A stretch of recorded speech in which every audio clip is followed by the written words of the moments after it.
briefing today at the request of the committee, HHS committee for Dr. Tesmer to update us on some of the rules and regulations pertaining to LB574. So far, we do not see any participation from Dr. Tesmer, but they did send in a letter for us to look at, and I'll read it here, so for everyone here attending can understand where they're coming from. Dear Chairman Hanson, members of the Health and Human Services Committee, the Department of Health and Human Services via Chief Medical Officer was legislatively tasked with promulgating regulations in accordance with the Let Them Grow Act. As such, the department, under the direction of the CMO, began the regulation drafting process as soon as the bill was enacted into law. In accordance with the Nebraska Administrative Procedures Act, Nebraska Revised Statute 84-901, regulations were drafted and subjected to a day-long public hearing to solicit comments and public input on the draft regulations. This hearing was held on November 28, 2023. Given the law's effective date and the statutory requirement for regulatory compliance to allow treatment to continue, the department, with the approval of the governor, enacted temporary regulations while the draft regulations following the APA-required promulgation process. The absence of temporary regulations would have resulted in a statutorily imposed injunction of treatment. Following the public hearing, the department began the process of collecting, summarizing, and responding to the written and verbal comments. For the APA, the department considered comments, input, and suggestions. After said consideration, the department moved the draft regulations to the Board of Health for review. The board reviewed the regulations on January 22nd, 2024. However, some commenters provided both written and oral comments. As a result, while summarizing comments for response, the department inadvertently failed to capture the totality of comments from those individuals. This oversight was brought to the department's attention by one of the commenters.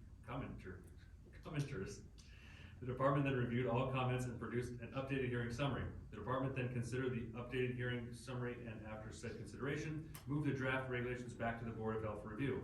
The Board of Health held a special meeting on February 14th, 2024 to consider the updated hearing summary. Per the APA, the regulations are currently at the Attorney General's Office for legal review.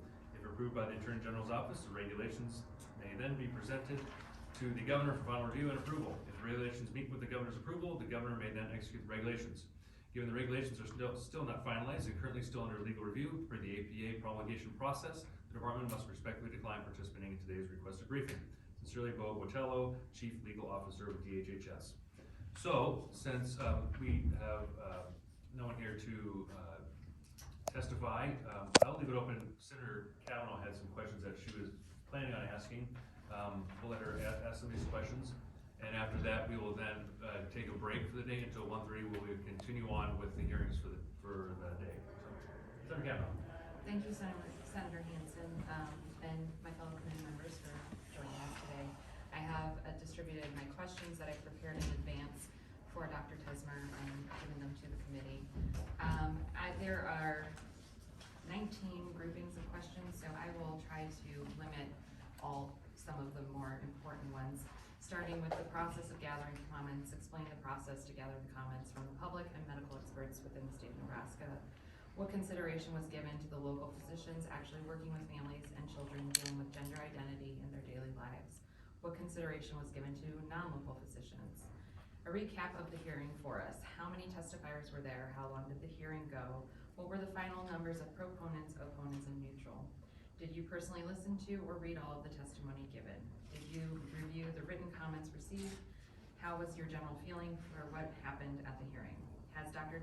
Alex Dwork's testimony, along with others, been officially added to the transcript of the hearings?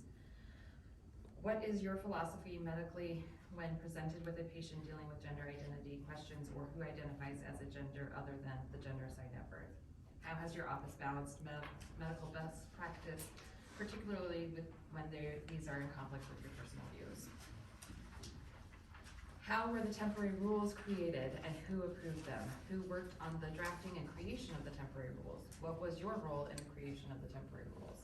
What resources were consulted on this process? Many testifiers made suggestions for changes to the rules. Please describe the process of how this feedback was received, analyzed, and how it informed the decision-making process. Why were there no changes from the temporary rules to the rules we have today? Are those now permanent? As you, Dr. Tesmer, were not present at the public hearing held on proposed regulations, who was present from DHHS at the hearing to receive community feedback? How was the feedback provided to relevant stakeholders? Who were those stakeholders? When did this occur? What was done via email? What was this done via email, direct communication? How many meetings? What were the dates and times of these communications meetings? Who all was present? How was community feedback incorporated into those proposed regulations? Where are regulations in the promulgation process? Will they be fully promulgated before the emergency regulations expire? Have you solicited feedback from providers or heard from providers about the 40-hour therapy requirement? Have there been indications the 40-hour therapy requirement is unduly burdensome, costly, and time-consuming for patients seeking medical care?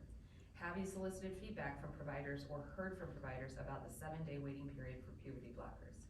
Have there been indications the 7-day waiting period for puberty blockers is unduly burdensome for patients seeking medical care?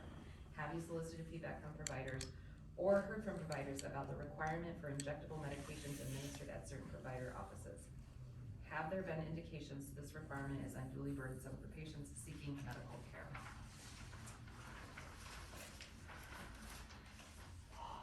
Can you clarify whether inpatient therapy hours count towards the 40-hour therapy limit imposed by LB574 regulations? This isn't on here, but this was something that was raised as a severe concern during the November hearing. Given the challenges faced by families, such as the nearly year-long wait for treatment stipulated by the regulations, how do you address concerns about accessibility, especially for those facing socioeconomic and other social determinants of health barriers?